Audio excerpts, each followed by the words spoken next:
আজ আমরা দশম শ্রেণীর কোষে দেখি 14 একের দাগের অঙ্কটি সলিউশন করব।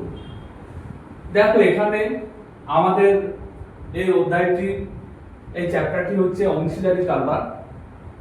তো আমাদের একের দাগের অঙ্কটি করার আগে আমরা সেই অংশীদারি কারবার সম্বন্ধে একটু জেনে নেব। দেখো অংশীদারি কারবার হচ্ছে এমন একটি বিষয় যেখানে দুই বা ততোধিক ব্যক্তি একত্রে মিলিত হয়ে মানে একসাথে কোনো সংগঠন গড়ে তোলার মাধ্যমে যেসব ব্যবসা বাণিজ্য করে থাকেন, সেই ব্যবসা বাণিজ্য করার যে প্রসেস পদ্ধতি, তাদের যে নিয়ম নীতি সেই টোটাল বিষয়টাই তোমার এই অংশীদারি কারবারের অন্তর্ভুক্ত একটি বিষয়। তো সাপোজ দেখো একটা উদাহরণ সাহায্যে তোমাদের বলছি যে সাপোজ দুই বন্ধু একসাথে একটি ব্যবসা শুরু করলো। তো সেক্ষেত্রে দেখো অনেক সময় কি হয়, দুই বন্ধু কিন্তু একই পরিমাণ অর্থ দিয়ে থাকে, মূলধন বিনিয়োগ করে। আবার অনেক সময় দুই বন্ধু আলাদা আলাদা, হয়তো একজন কম একজন বেশি। তো আবার যখন সেই ব্যবসায় লাভ হয় বা লাভ ক্ষতি যখন হয়ে থাকে, সাপোজ লাভই আমি ধরলাম, লাভ যখন হয়ে থাকে তখন কিন্তু তারা সেই লভ্যাংশটা বিভিন্ন রকম ভাবে ভাগ করে। যেমন তারা হয়তো তাদের যে মূলধনের অনুপাত, যারা যে পরিমাণ মূলধন দিয়েছে তার একটা অনুপাত নির্ণয় করে সেই অনুপাতে মূলধন ভাগ করে। অনেক সময় আবার একটা মানে ব্যবসা শুরুর সময় বলে দেওয়া হয় যে না এই বন্ধু একটা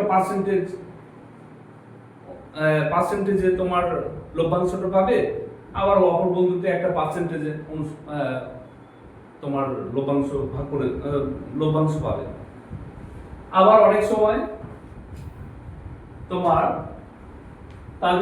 তারা সমান ভাগে ভাগ করে নেবে। অনেক সময় এমন সত্ত্বেও ব্যবসা শুরু করে যে না, তারা যা লভ্যাংশ হোক না কেন আর যেমন তোমার মূলধন যে বন্ধুই যত বিনিয়োগ করুন না কেন, তারা যা লাভ হবে তারা সমানভাবে ভাগ করে নেবে।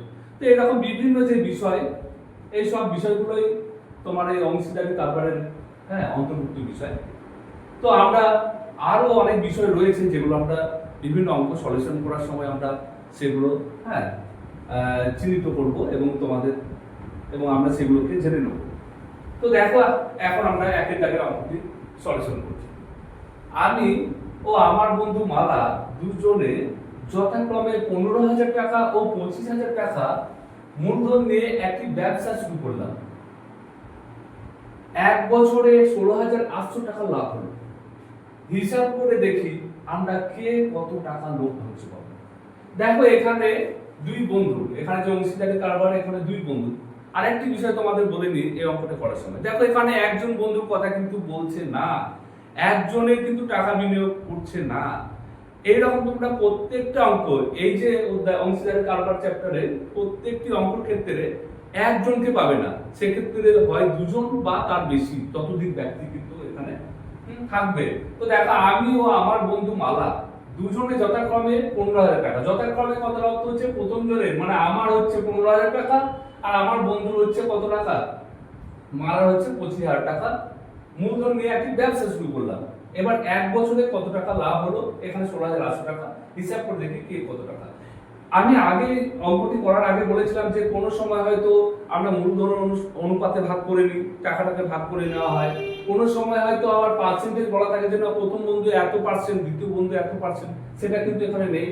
আবার কখনো বলা থাকে যে দুই বন্ধু যা লাভ হোক না কেন আর দুই বন্ধু যে পরিমাণ অর্থই বিনিয়োগ করুক না কেন, তারা সমানভাবে লভ্যাংশটাকে সমানভাবে ভাগ করে নেবে। এখানে কিন্তু সমানভাবে ভাগ করে নেওয়ার কথা বলা হয়নি, এবং তার আগে যে একটা পার্সেন্টেজ অনুযায়ী যে ভাগ করার কথা সেটা কিন্তু বলা হয়নি। তাহলে আমাদের এখানে বুঝতে হবে এইটা আমাদের মূলধন, দুই বন্ধু যে মূলধন বিনিয়োগ করেছে, যে পরিমাণ অর্থ দিয়ে ব্যবসা শুরু করেছে, তার যে অনুপাত, সেই অনুপাতে আমাদের ভাগ করতে হবে লভ্যাংশটা। তাহলে আমরা ঠিক দেখো সেরকমই করে নিচ্ছি। তাহলে আমরা লিখবো যে আমি ও আমার বন্ধু মালার মূলধনের অনুপাত আমরা লিখে নেবো যে আমি ও আমার বন্ধু আমার বন্ধু মালার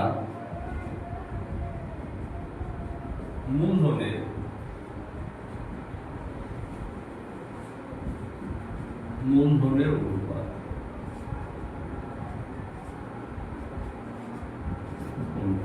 সমান কত?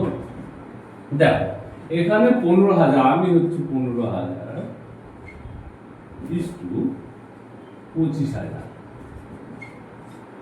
দেখো প্রথমত আমরা কি করবো, 15, 3টে শূন্য বাদ দিচ্ছি, ইস্টু এখানে 3টে শূন্য বাদ দিচ্ছি, আবার দুটোকে 5 দিয়ে ভাগ, 3 5 15, 3:5। এবার দেখো আমিও আমার বন্ধু মালার মূলধন অনুপাত হচ্ছে 3:5। আচ্ছা দেখো এবার মোট অনুপাত আমরা নির্ণয় করে নিতে পারি। মোট অনুপাত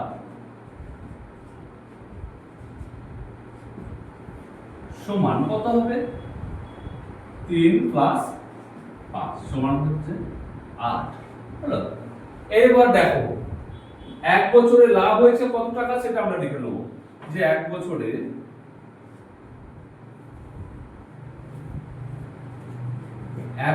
লাভ হয়েছে সমান কত টাকা? 16,800 টাকা। 16,800 টাকা। এইবার দেখো, এবার বলেছে হিসাব করে দেখি আমরা কে কত টাকা লভ্যাংশ পাবো। তাহলে আমরা লিখবো যে আমি লভ্যাংশ পাবো, এরকম ভাবে লিখবো। অতএব আমি লভ্যাংশ মানে লাভের অংশ, হ্যাঁ, লভ্যাংশ পাবো কত না। দেখো কত টাকা লাভ হয়েছে, সেই লাভের টাকাটাকে আগে লিখবো। এই টাকার মানে 16,800 টাকার ইনটু কত, আমার আনুপাতিক ভাগাহার হচ্ছে কত? 3। এখানে 3 আমার ছিল অনুপাত, আর 8 মোট যোগফলটা নিচে হয়, তাহলে 3/8 হচ্ছে আমার আনুপাতিক ভাগাহার। তাহলে এখানে উপরে লিখবো 3 আর নিচে লিখবো 8। 8 একে 8, 8 2 16, 8 একে 8, 0 0 সমান। দেখো এবার গুণ করে দিচ্ছি, বা 32100 ইনটু 3 সমান। দেখো 3 0 0 3 0 0 3 একে 3, 3 দুগুণে 6, মানে 6,300 টাকা। হ্যাঁ, এবং এরপরে লিখবো আমরা, এবং আমার বন্ধুর লভ্যাংশ, আমার বন্ধুর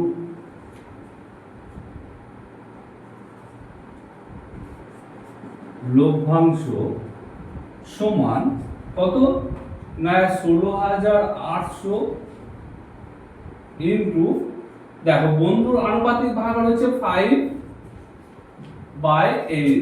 8 একে 8, 8 2 16, 8 একে 8, 0 0 সমান 2100 ইনটু 5 সমান 0 0 5 একে 5 আর 5 দিয়ে 10, 10,500 টাকা। তাহলে একের থেকে অঙ্কটি সলিউশন হলো।